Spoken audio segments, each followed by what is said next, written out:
everybody. Welcome to Two Over Comics, and I'm Steve. And I'm Mike. And Mike, a couple weeks ago, we did an episode about Dan DiDio. Yep. Dan DiDio, the longtime publisher about DC Comics, left. For a while, yeah. He's been there for a while. Yeah, he was at DC for about 20 years. Was a publisher, for, I think, since like around New 52, around that era. But he's gone. That's in the past. Yep. Now we have... we made a couple predictions of what would happen. I think one of them was like no change would happen at all, and Jim Lee would just go solo, which seems to be the case. They had some Comic-Con. What was the last Comic-Con they did that Jim Lee was at? That was recent. I don't remember. I don't know, but he basically said like that he's got the work now. He's like, oh shit, now I got to work. Yep.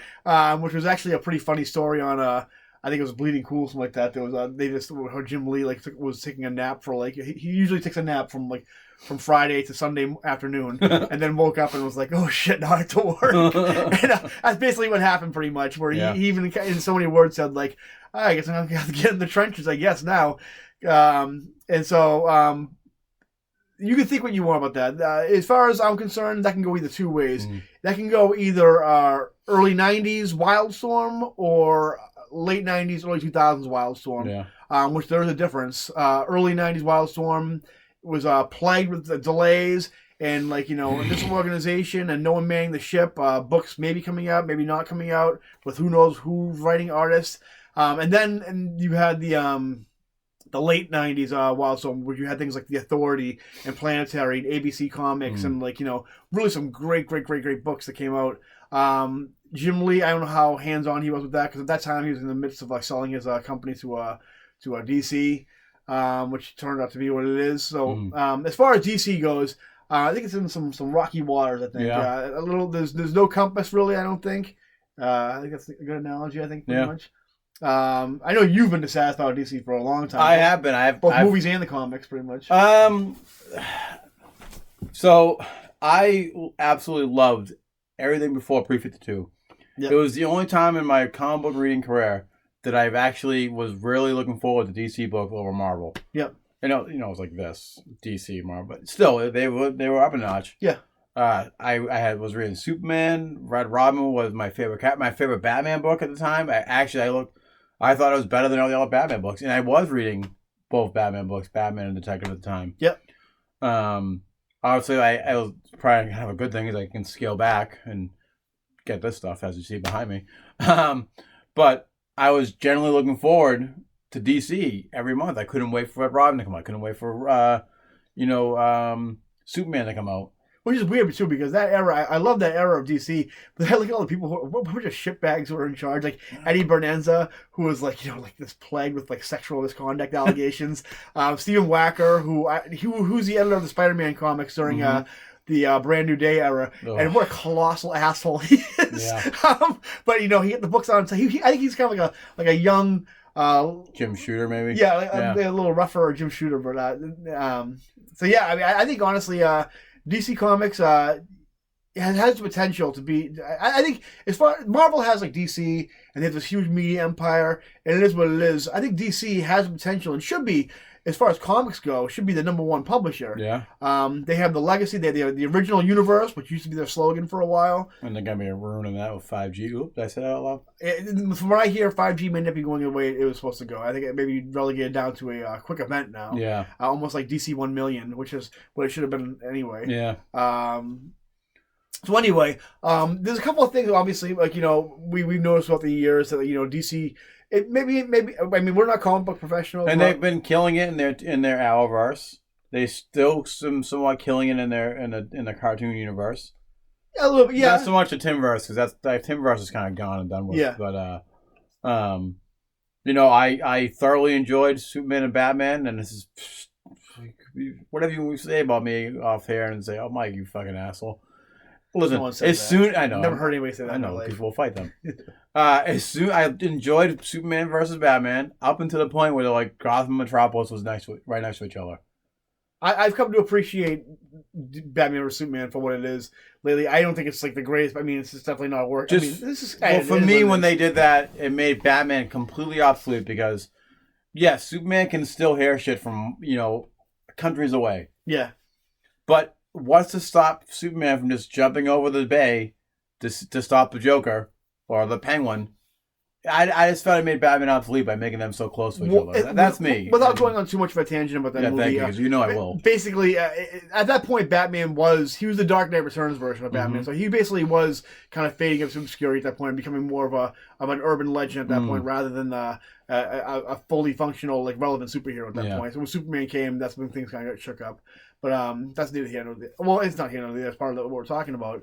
As far as fixing DC Comics, what I'm proposing... I'll go off on this, so you got to stop me. Like I said, we're not industry insiders. We're not comic book professionals. This is basically... They do get your ideas from you, though. So They do, yeah. That's, you have a bug in you. You must have ate something out of it. That's a proven, like, you know, my idea has been siphoned while I'm at night. There's some... Start talking about bringing back the real Ben Reilly. So what do you... If me and Mike were in charge, what would we do with DC? How would we shake things up? And, like, you know, a lot of people have, like, there's similar videos to this on YouTube. But they do drugs, so don't listen to them. They do drugs, though. So this is what that's a fact. Yeah. They do, you know, it's not an allegation, not supposedly, not allegedly. And we're not naming any of the podcasts. We're just saying they, you know. They do drugs. So that way we can't get in trouble. Yes. Look in their trash. There's dirty syringes. Yeah. But anyway, Mike, we're in charge of DC right now. Yes. AT&T.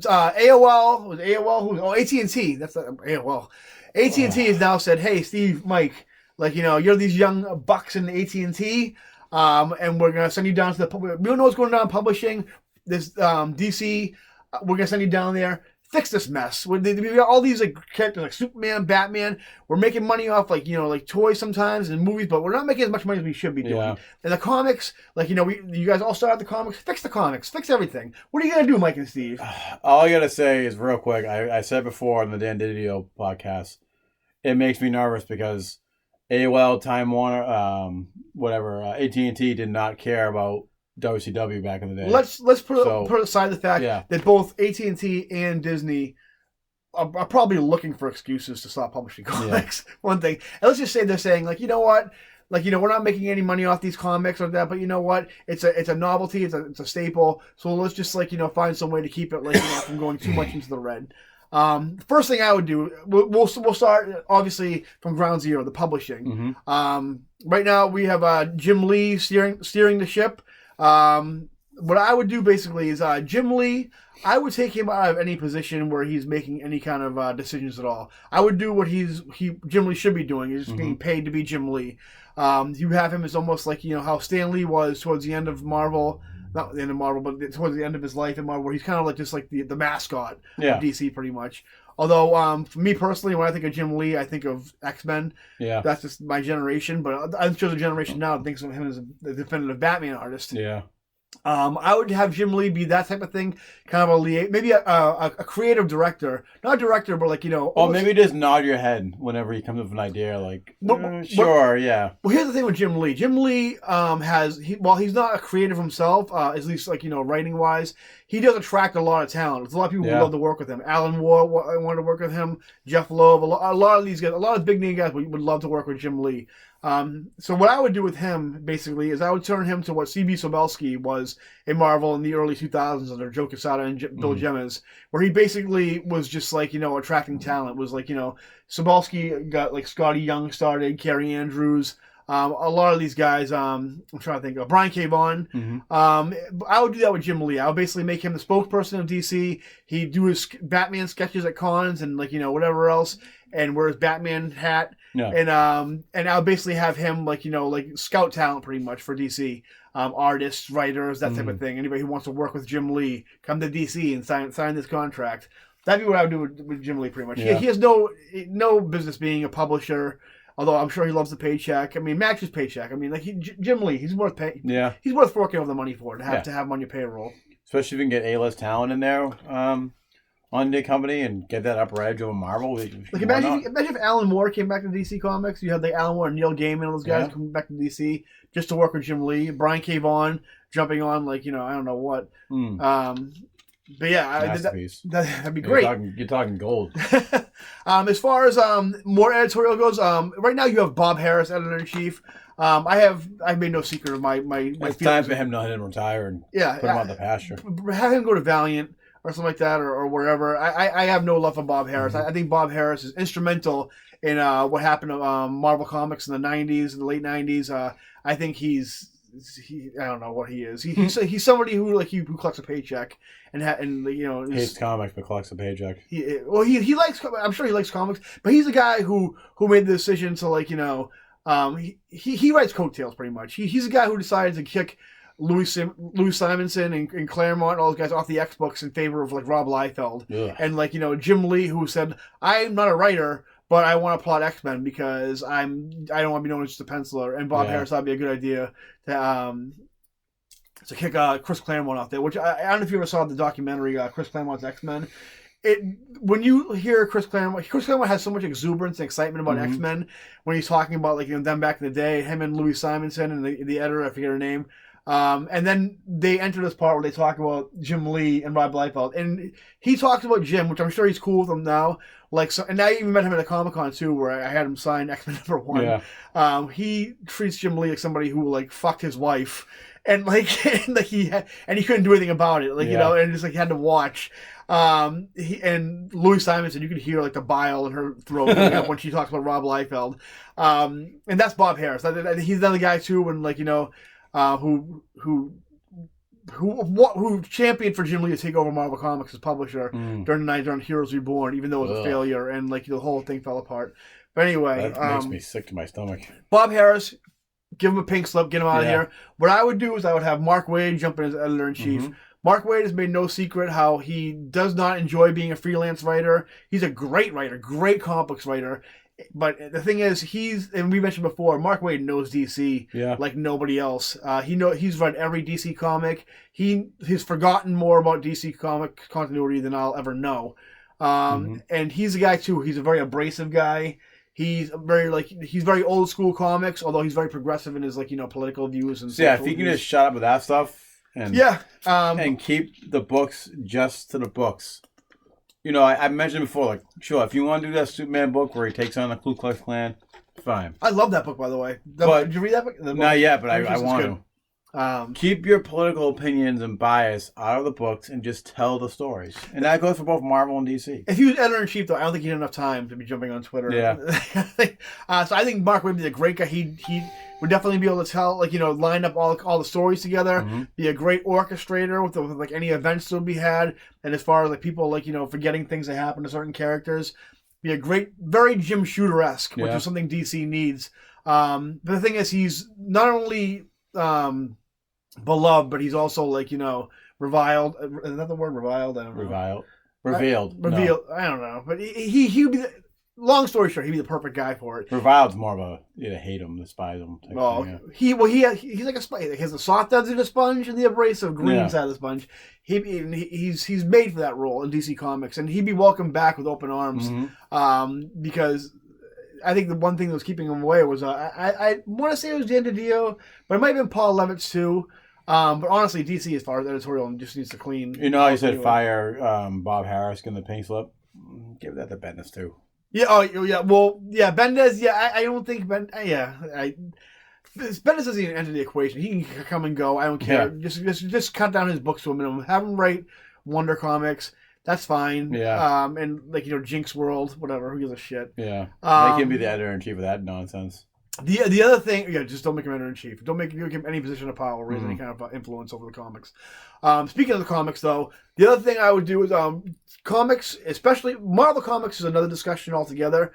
Way too many comics being published. And I agree with what we're going to talk about next for both companies. We're doing DC now, but I agree both books because the company should, because all of the books that each character has different books. You guys know I love Spider-Man, so I'm going to bring this up real quick. His other books, other than Amazing, haven't been that great. Either the story hasn't been that great, or the Spectacular, when they brought that back, they had a really good run on that with this Chip. I said it right this time. I thought it was Zip. I like him Zip. Yeah. He did a phenomenal run of Spectacular, but after he got off, the book was Friendly Neighborhood Spider-Man, not that great. But Amazing's been great. Well, here's the thing. You can say what you want with the quality of the books. Long story short, between Marvel, DC, IDW, Boom, Image, Dynamite, whoever, Valiant. There are way too many comics to be stocked on a shelf right now. Yeah. Local comic book shops complain about not being able to sell comics. Who's gonna sell like Hellcat, and Yeah. what was those the Dark Universe DC books, Damage, whatever, or Yeah. Those aren't even around anymore, I don't think. there's too many comic books right now. Back in the day, back during the Golden and Silver Age, maybe not so much the Silver Age, Golden Age, there was just main books pretty much. And what I would do is, I would propose anyway, is to cut down your books to 5 titles a week, 25 titles a month. That 5th week, you put like your annual, Yep. which I think is in March or January, something like that, 5th week of the year. But anyway, obviously you'd have like your main character, you'd have your Superman, your Batman, your Wonder Woman, Flash. Those would be part of the 4 main titles that came out a week. Yep. The 5th title, what I would do is you have Detective Comics, Action Comics, I think Sensational Comics, and Star Comics. Those used to be books back in the day that featured obviously Superman, Batman. But what I would do is I would make those books like 50-page giants, or even even bigger if you wanted to. I would have we'll take Detective Comics for example. It wouldn't be just a Batman-centric book, another extension of the Batman universe. It would have maybe a Batman short story in there, but also a short with a question, what's some other street level. That's how you kind of bring in the second tier characters, like you said, Hellcat. Yep. That's Marvel, but if Marvel did some type of form like that, that's where you bring in the Hellcat. You bring in your second tier characters to build them up, so maybe you can put them on the Avengers book. Yeah, I'm using Hellcat, but I'm trying to think like Robin. Maybe Robin doesn't deserve a full series all to himself. I mean, there has been unless it's Tim Drake. There have been series where Chuck Dixon and Tom Grumman back in the '90s when Tim Drake first came out. Yeah. That series is great, but maybe not. Maybe now, he doesn't need a solo series. Maybe he could just have a few pages of story in Detective every month. Yeah. What I mean? I would be okay with that as long as it was the Tim Drake that I know and love. But Birds of Prey. Maybe Birds of Prey doesn't need a full on, but a quick mission and Detective Comics would be great. Same thing with characters you have all these Green Lanterns, maybe you don't need what's her name, Jessica Cruz or Kyle Rayner or Alan Scott. You don't need a full on series for them, but you throw them in a story in Star Comics, that kind of thing. Well, you can even do you can somewhat make the second tier, the main books, a smidge bigger, where they can be like a subplot in it. Yeah, not a subplot. Back in the day, you'd have your 22 pages, and you'd have a 4-page spread of those characters. Short anthology series, pretty much. Exactly. And that's also how you introduce new characters, see if they pop. Which brings us to the next thing.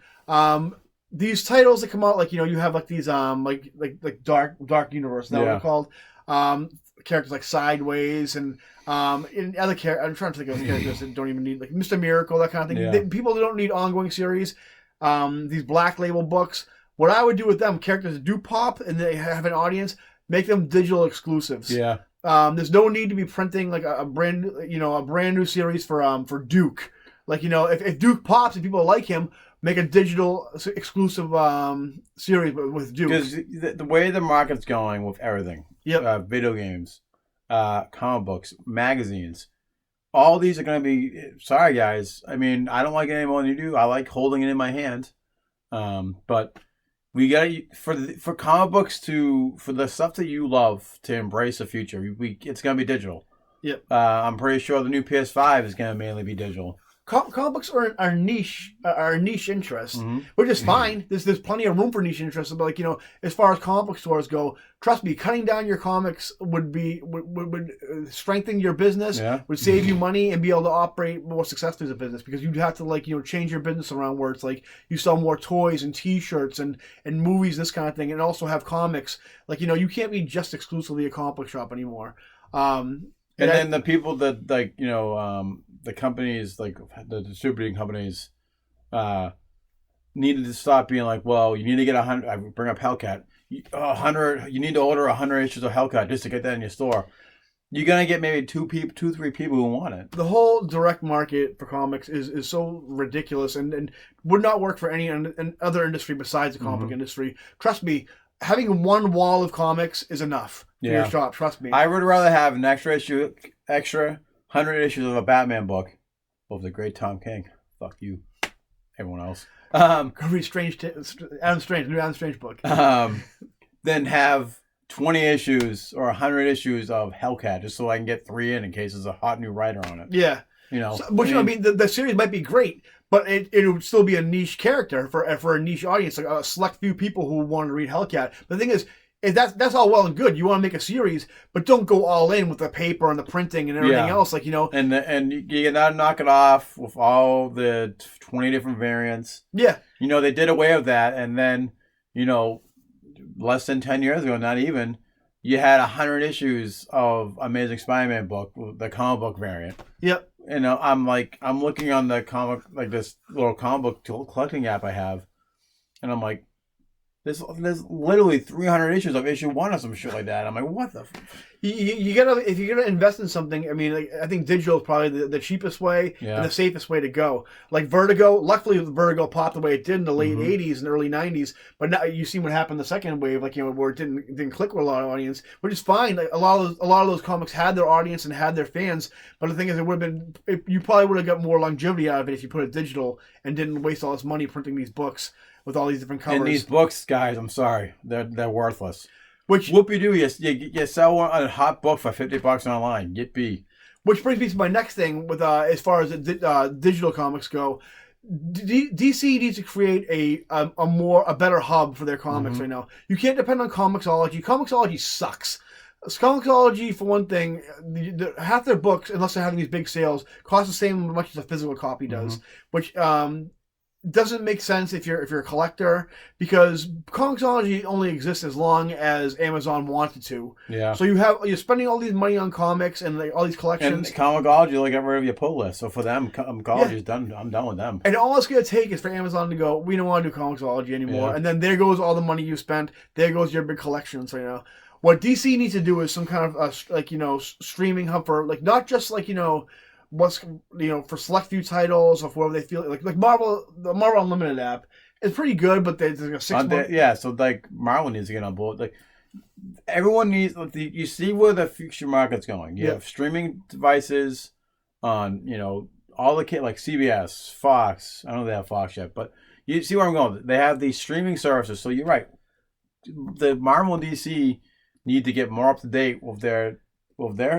Well, see, whatever. DC Universe has the comics on the DC Universe. Yeah. But the thing is, it's only what they want you to see. And here's the thing. Let's talk for a second about pirating. We've all been on pirating websites. And the thing is, the reason why pirating is so big right now is because there's no limit to what you can access. Yeah. And they have scans from anything from the 30s to to current, from any series you can imagine. That's a big, and people on Twitter, comic creators have made a big stink about it, how how much is damaging the industry. The thing is, if DC were to take their entire library, all of it, not just what they want you to, everything from the comics that came out this Wednesday all the way back to 80 years ago, make it accessible for a fee of $8 a month, something like that. And here's the thing, when you go on pirating websites, it's kind of hit or miss. You can have really good quality scans, and you have really shitty ones. If you have somebody who devote their time to an actual streaming comic streaming service where you have high quality scans, and the way I'm trying to think of the word. The interface where it's very accessible and easy to use. People will pay that $8. They'll pay that monthly fee. I know I sure would. I pay that to get unlimited access to Golden Age Superman, to current all these different storylines and stuff like that. Because we briefly talked about this before when we did the Donny Cates, calling people shitheads, whatever, for doing the pirating stuff. If that guy didn't write a good comic book, I'd have words to say about him. I don't feel guilty whatsoever getting old issues of books that are almost completely unaffordable to buy. Yep. Or the many Turtle books that we like Urban Legends. I know they kind of re-released that. Or all the great Star Wars books that are hard to come by. I don't feel bad at all. And you may say, I do feel guilty about the new stuff that I read. Yeah. And you may say, Steve, but how are we gonna make how's DC gonna make any money off that? How are they gonna make money if you just spending $7, $8 a month on comics that are worth $10,000 a pop, or $4 a pop? The thing is, how are they gonna make money off that? Here's what you do. You know how comic books have ads in there right now, which the majority of way more ads than there's ever been in comics. There's always been ads in books. You get a comic on the DC Universe app, their streaming app. The beginning of a comic, 10-second ad that you can't skip. The end of the comic, after the last page, 10-second ad that you can't skip. There's your revenue for DC right there. Then they can do what Hulu does, is you can pay to skip that. You can pay to skip that too, yeah. There's plenty of ways you can do it, as long as you embrace the future. As far as comic books go. I think that's what comic book shop owners are doing. They're not embracing the future. I don't think the comic book companies aren't really embracing the future yet. Comic book shop owners aren't embracing the future. The fact that they think they can still be just a comic book shop. You can't just be just a comic book shop. You have to like diversify everything. I like that in everything in life now. Yeah. It becomes like your any job, like any walk of life, pretty much. But anyway, that's what I would do with the comic books. Real quick, just before we move on to this long past part, about the physical books that are $25 a month. I feel like that they should somewhat mimic the style of the movies, just because the whole idea of the Avengers, the whole idea of Justice League is that they're the team that comes together. Yep. To take on the bigger threat. They need to cut down drastically on these summer events, and I think that if you have a big event, that's when you have the Justice League series come out. When you have a big event, it should mean something. Yeah. The Crisis is like a joke now. Yeah. It's just like, like the summer blockbuster event. When you hear the word Crisis, I remember like when the Batman Superman title came out with Jeff Loeb and McGinnis, and Lex Luthor said something about like there'll be a crisis, and it was like, holy shit, because at that point Crisis hadn't been mentioned since the original Crisis. And I heard they wanted to do a Crisis every 10 years at one point when that one came out. 5 years. Yeah. Like that. Yeah, so I mean, I think as far as publishing, like 25 titles a month, that's the way to go. And if you have that big event, it should reflect in the other books. Plus, you get more quality out of it too. Maybe you get more pages now. I mean, now I remember like around the 2000s, comics went from like 30 something pages to like 15. Yeah. Like in the early 2000s, and it's like you get more bang for your buck. I mean, and honestly too, if tell a story in the book. If right now we complain about like comics being like $5 an issue, there's only 4 titles coming out. That's not that bad, $5 an issue if you're reading just DC. Yeah, like you know what I mean. And well, for me, it's like I was reading the latest issue of Turtles. You get a full story in that. Oh yeah. The books nowadays, like I praise Young Justice when it first came out, the new Young Justice of Bendis, and then what killed it for me. Literally, one issue was them just standing around. The whole issue was them standing around. You started to realize the point that I think Bendis might be getting paid for the word. Yeah. In his books. And it goes back to his later years in Marvel, where he was just. We can do a whole episode on Bendis, pretty much, and I'm sure we will. And we will. And I don't really want to dig on it because it just tell a story, just like in the old days of Marvel and DC, where even though it might have been like a 2-part story or a 6-part, you still got a full story in it. And that's what I miss. And that's why I love Turtles so much. The next thing I want to talk about is what Mike mentioned before, is like we decided he touched on the media pretty much. What I would do with DC, back in the day, back in the heyday, like in the 90s, you had Batman the Animated Series, Static Shock, all these like Batman Beyond, of course. I fucking love Batman all Beyond. These great series, Justice League Unlimited, obviously. Now they've kind of fallen off. They've kind of like gone to the direct DVD, which I don't know anybody who's buying these. I mean, I'll watch them when they're on like Amazon Prime or whatever, but I'm not buying any of these movies anymore. What I would do right now to make right now what DC has a problem with that Marvel is really succeeds in is they have a big media presence. Yeah, people wear I always see people wearing like like Marvel T-shirts now, like Avengers stuff, toys, games, all that kind of stuff. Although DC has the Batman games, which were a pretty big success, but they need more of a media presence. Yeah, they need to be in like in the pop culture zeitgeist way more than they are right now. Because they kind of limit themselves if they're only like the Batman game. You're only gonna get a certain amount of audience to that. Well, plus they made the mistake of going dark and gritty, which isn't like that doesn't no one's gonna buy the Zack Snyder Superman like T-shirt for their like their 4-year-old. Yeah, like, that's not something that pops like on a 4-year-old. So what I would do is something that's a huge success, maybe not only in America but across the seas, pretty much, is anime. Mm-hmm. Books like mangas like My Hero Academia, obviously Dragon Ball Z, Naruto, One Piece, huge, long running success like in both anime and manga. What I would do if I were DC, you have AT&T money, you have Warner Brothers money. I mean, Warner Brothers a little bit of money because of the whole like HBO thing. But what I would do basically is I would get a contract with Funimation or one of these animation studios who. I know they run like sweatshops pretty much when it comes to animators go, but I mean, that's something somebody else can deal with. That's not up to DC to deal with. What I would do is I would get a contract with them and say, listen, we have all these characters like Wonder Woman, Batman, and you guys do a great job of adapting comics and mangas and animes. Which if you ever read read mangas, you'll see like there's not much difference between those and the mangas. They're just moving versions of the mangas pretty much, and they're very faithful to the source material. I would get contracts with those and say, okay, we're going to do a Batman anime on TV or a streaming service that comes out like, a season per year or like, however many episodes, like Dragon Ball like comes out with like 100 episodes a year. Yeah. And you say, okay, here's Detective Which is I think how I lost count with Dragon Ball Z, never got into it's it. Hard, yeah, once you fall off, it's hard to get back on. But you basically say, here's Detective Comics #1, go. And that's your source material. You adapt the series from beginning, and then like there's however long and the contract ends with this animation studio. You keep on going and going and going, and you do it for all the characters, not all the characters, but like a select few, which kids will watch that. I know tons of people watch Dragon Ball, tons of people watch Naruto, My Hero Academia. All those there's huge audiences, not just in America but across the seas, to kind of put those into pop culture relevance, and I think that's the way to go as far as animation projects go. I mean, you can make these direct-to-DVD movies, which are fine. They're basically now adaptations of like New 52 stuff, pretty much. Which we don't want to see. So that's what I would do as far as the animation goes. I think you're not gonna get Bruce Timm to come back. I think he said all he wanted to do.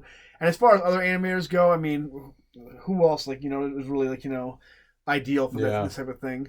But that's what I would do for cartoons go. We'll touch on the movies in a little bit. The other thing I would do also is anybody who knows me knows what a huge Joe Madureira fan I am. Joe Mad, I'll say, because Madureira's is kind of a gargling noise.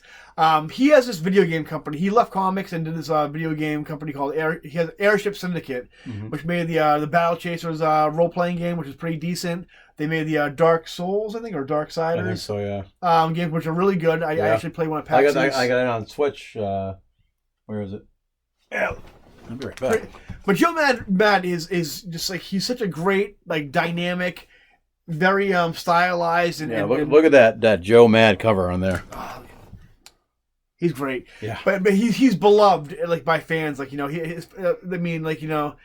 I would do with him is I would buy his video game company, and he'd be like, "Oh, you want me to make DC games?" We're like, "No." I mean, what we want you to do is basically, when it comes to media, cartoons, action figures, TV. You're the one designing this stuff. When it comes to we're doing a new Superman cartoon, we want you to design the characters. We're doing a movie, we want you to design the characters. And you might actually be able to get him on your annuals or Action and Detective. Even a cover, You can get 3 issues done a year, and then if there's someone wearing a Batman T-shirt, you're drawing that Batman. Yeah. A lot kind of like how Mark Bagley became as far as Spider-Man goes in the 90s. If you see, I'm not complaining. Yeah, if you had a Spider-Man T-shirt, a Spider-Man poster, or Trapper Keeper, it was mostly drawn by Mark Bagley. And I would do that same thing with Joe Madden. And if you want to get him the Mark Bagley of DC, and make him the art director, pretty much. If you if you want to get the whole cliffhanger team together, J. Scott Campbell, who makes a lot of money with his variants and statues and stuff, in Humura Ramos, if you want as far as the cartoons, the video games, if you want him to keep on making video games, that's fine. But have that paint job, the Joe Mad paint job on pretty much every character that goes out there into the media, because it's a very accessible style. It can be dark and gritty like you like, but it's also very fun and dynamic, and has that almost graffiti Americanized manga style that people love and enjoy, and it's cartoony. And I think it's the ideal style to present DC to the world with. And that's what I would do as far as that type of media goes. Yeah. As far as movies go, movies and TV, we mentioned before in the video episode, Jeff Loeb. Yeah. Jeff Loeb's the way to go. He did a phenomenal job on Smallville. His Batman. I go back real quick to Pre-52. His Superman Batman book literally takes a dump on the current one. Yeah, it's awesome. He's a guy. He's another guy who knows DC. Yep. Like Mike said, wrote Superman for all seasons, Batman the Long Halloween, and knows a lot about DC. He actually wrote a bunch of Batman books. Hush, obviously. Yeah. And he did. Say what you want about the Netflix series now. He did a great job with coordinating that. Yeah. He created a whole universe there. Agents of S.H.I.E.L.D. I think Agents of S.H.I.E.L.D. was good. It was supposed to be connected to the MC universe, but it once. Well, originally all these shows were supposed to be. They mentioned the big green guy or the guy with the guy with the hammer, and then the Russo brothers or not Russo brothers. Feige. Feige, thank you. Yeah. Kind of was like, no, that's their own thing. Which isn't necessarily fine. It's more what's his name, Ike Perlmutter, whatever his name is. Who was in charge of Marvel. And it just stings because we got the rights to all these characters finally. You'd think you'd want to have the even bigger universe. Even if they were never in the Avengers movies. Yep. They still I think it was great. They just mentioned the big green guy or the guy who can climb walls. Stuff like that. It's fine. The long story short is Jeff Loeb is just as good in the comic industry as he is in the media industry. And I think he'd be the ideal. Got it. Yeah, he'd be the ideal person to kind of work with whoever you want. As far as the movies goes, the movies, what I would do, there's obvious. Oh, by the way, one thing we forgot to mention, as far as the TV, the DC Universe app goes, with all the shows like Doom Patrol, the Harley Quinn show, and all your movies, move that all to HBO Max. Let them take care of it. Let somebody who's paid to do the HBO Max streaming service, who's probably clearly, as you can tell with the Marvel Disney Plus. It's light years ahead of the DC app. And the quality is light years ahead. I watched Titans on DVD when it comes out. I think season 2 just recently came out, but I picked that up. And the show was phenomenal. But I really don't want to pay all this money. Plus, a comic book company shouldn't be in charge of movies and TV. Yeah. That's why all the Marvel, there's no Marvel streaming service. It's Disney Plus. And I think if DC had better quality movies out, I would have got it. Because then you have this whole library. Especially you got to get even more from the Marvel stuff once it's off Netflix. And we'll kind of see because right now HBO, I think, is the one producing the Green Lantern Co-op show. Yeah. Versus DC Entertainment doing it. I think we'll see who's I think you'd be better having HBO take care of all your TV and get rid of the DC app. Yep. And then the DC Universe app and make it be the HBO. Yeah. Being in control. Or you can keep the DC app. And HBO has control of it if you want to keep the DC Universe app name on it. One thing that kind of dovetails off this right here, we did I think we did an episode on the HBO Max thing. Oh, J.J. Abrams is supposed to be taking control of the DC Universe.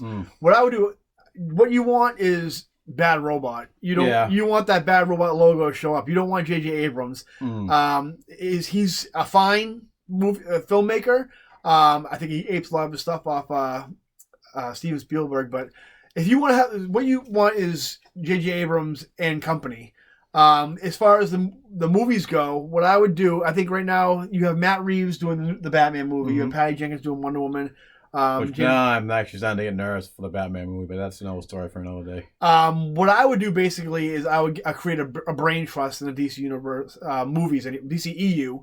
I would get J.J. Abrams to kind of coordinate things with a team with Matt Reeves' buddy from Felicity. I would get Matthew Vaughn, who did the Kick-Ass and the Kingsman movies.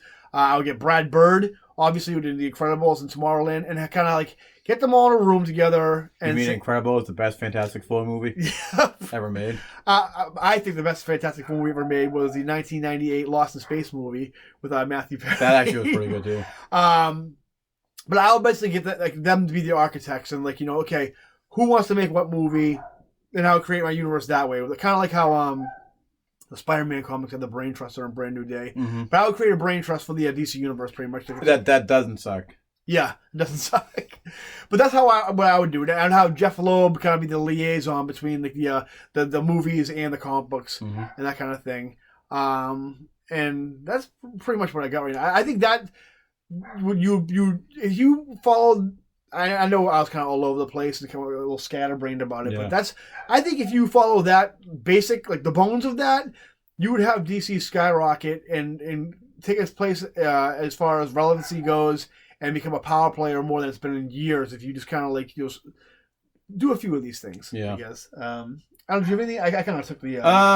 No, I kind of agree with everything you're saying. I mean, it kind of made me remember like early 2000s Marvel, where they kind of did that with their books, where they only they only had a certain amount of books. Yeah. Like Avengers, some of the Spider-Man, Peter Parker Spider-Man, and instead of getting 3 issues of Spider-Man a month, it was Spider-Man, then Peter Parker, Amazing, then Peter Parker. Yeah. And I thought since then that was a great idea, and then. Marvel got popular again. They got more books out, but you really got to limit your books because you don't flood the market with these like second-tier characters in the miniseries. You make them, like you said, in the Action comic books. They do a side story, anthology series, so to speak, and it's continued on each month. And if you get it popular enough, maybe they can be in the Justice League, a story arc for the Justice League. It's stuff like that you got to do to improve the industry, I think. We mentioned at the beginning of the episode that we're not comic book pros or industry insiders. I think that's kind of what you need as far as going into comics right now. You need an outside perspective. Realize it can't just be comics anymore. It has to be more than just comics. If you're going to create the DC entertainment, it has to be DC entertainment. Everything, comics, movies, cartoons, merchandise, video games. You have to roll it all into one big force. Yeah. Bill Jemas, who a lot of people didn't. I mean, he had kind of a personality, didn't really click with a lot of people. He was great for Marvel. A lot of people attribute Joe Quesada, which he did have a lot to do with the success of Marvel in the early 2000s. Yeah. But Bill Jemas came in, and he was with Quesada, and he had nothing to do with comics. He was like a Harvard lawyer, a business lawyer, who came in as an outsider and read Chris Claremont was back on X-Men at the time, and he's like, I have no fucking idea what's going on in these comics. He goes, I went to Harvard Law, and if I have no idea what's going on, then the audience has no idea what's going on. And he he streamlined a lot of stuff, like you said, cut back a lot of the titles and made things more accessible. And was not afraid to get in people's face and say you're if Grant Morrison came on, a lot of people will make exceptions for Grant Morrison even though he doesn't follow continuity at all, or Brian Bendis, that kind of thing. And you can tell if he was comic books. And he wasn't afraid. If Bill Jemas was at DC and Brian Bendis said, "This is my pitch for Superman," he wouldn't be anything you want, Mr. Bendis. He'd be like, well, that sucks. No, what else do you want to do? Yeah. That's the kind of thing you need at DC Comics, I think. You need somebody like Mark Waid who cares about these characters and isn't going to, And I feel like he's not going to be starstruck. They gave the creators more control. And I know that people in the past, they deserve all the... Well, not really, because look at the stinkers that we got from Bendis. Yeah. His later years at Marvel and his now a DC, you give them some control, but you push back when you say, let's reveal Superman's identity. I think this is a good idea.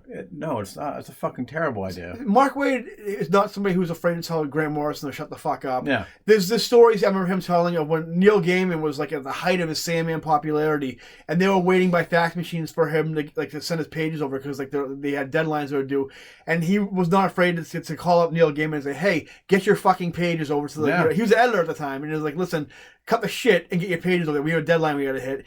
And but you don't hear any stories of Neil Gaiman hating Mark Waid. He was like, yeah, I guess I was being unprofessional. And and that's what you need. You need that passion to somebody who has a passion for DC, like me and Mike do. Yeah. I mean, so that's basically my idea for the blueprint of how to fix DC. Anything else you want to add? Or? Not really. Like I say, I kind of agree with a lot of things that we talked about.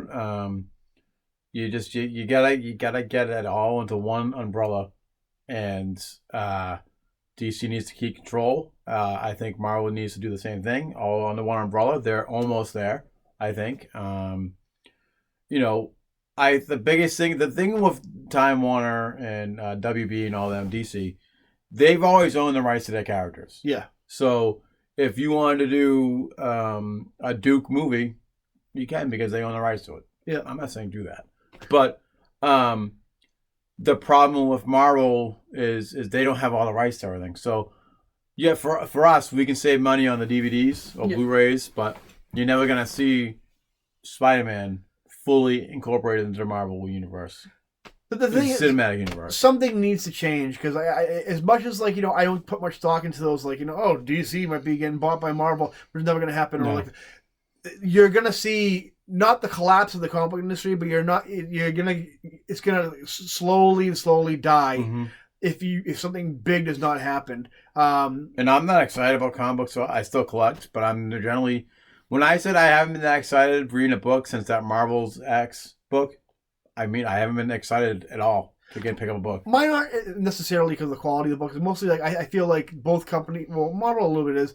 I think both companies aren't living up to the potential of what they could be doing. And a lot of things, it's kind of like with wrestling when you see the big fat guy do a flip over the ropes and they land on a bunch of guys. Been there, done that, guys. You gotta. I just think it could be more. I think you could be right now. Comics are so niche and make so little like money for Disney and AOL. But I think they could be so much bigger. Yeah. Like if they just like went all in on like this like like concept of like their universes and their franchise and like their IPs. But you gotta embrace digital, guys. I'm surprised. Print media is gonna be gone in 10 years. To be honest, when I asked if you had anything to add, I was surprised you didn't say. First of all, make Red Robin the flagship character of DC. Well, no more Batman, no more Wonder Woman, Superman. Red Robin needs to be the flagship title. Well, beggars can't be choosers, but yes, you twisted my arm. No, real quick. Pre-52, I loved books. DC. Yep. 50. They when they did that, I know they did it for a new audience, but they destroyed Superman and they destroyed Tim Drake. Yeah, that's it. I love DC Comics, and I want to see it do better. And I mean, I've always been a Marvel guy, but yeah, that's just me. So anyway, that's what we got for How to Fix DC. If you guys have anything you want to add, or if you say, Steve, the things you have said are absolutely ridiculous, let me know. I don't care. Yeah. I'll debate you, or we debate some people here and there once in a while. Or I'll say, you know what? Yeah, I do have my head on my ass, like or whatever. Yeah. I don't think I do. I think I have a good plan. I think me and Mike are on the same page, and let's get it done. Somebody contact Jim Lee and say, hey, we know you don't like to work really that much. We're going to tag the shit out of you, Jim Lee. Why don't you put us two in charge? Yeah. You know what? Just pay me minimum wage. Whatever you think is fair, pay me. Yeah. That's fine. You don't think of this big We're doing something we love. And I'll do the work for you. And I'll give we'll be like Peter Parker of Parker Industries, where we just look the highest manager's pay salary, and that's it. Yeah, I'll give you all the credit, Jim Lee. Just like give me a chance. Yeah. Check out Fish Stick Guy #1. I have the goods. Yeah. I have the goods to be in control of DC, exactly. Not just the comics, the entire media empire. And then he can hire me because then I can help with it. Trust me, we'll do it for you. Anyway, that's our episode today, guys. Remember to like and subscribe. Not just hit it. Crush that bell. Like do the Super Mac upper punch. And I don't even mean Liberty Bell. I'm talking like, decimate the thing. Yeah. Basically get notifications to our channel. Anything you want to add, Mike? No, I think that's said it all. All right, guys. We'll see you next time. See you later. Bye-bye.